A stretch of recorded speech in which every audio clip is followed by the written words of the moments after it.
వెంటనే విశ్వామిత్రుడు అన్నాడు, విన్నావు కదా జనక మహారాజా రాముడి యొక్క మాట, నీ దూతల్ని అయోధ్య పంపు, దశరథ మహారాజు గారికి చెప్పు, దశరథ మహారాజు గారు ఒప్పుకున్న తర్వాత వివాహం అవుతుంది అన్నాడు.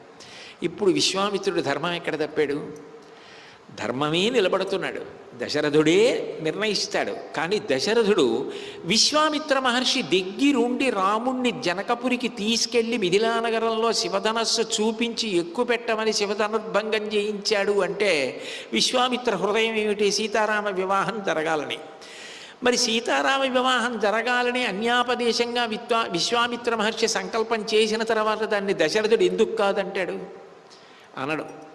కానీ దశరథుడు అలా అనడు కదా అని విశ్వామిత్రుడు చొరవ చూపిస్తే మీరు అట్లా చెయ్యొచ్చా గురువుగారు అని రాముడు అంటే విశ్వామిత్రుడి గౌరవం ఏమవుతుంది?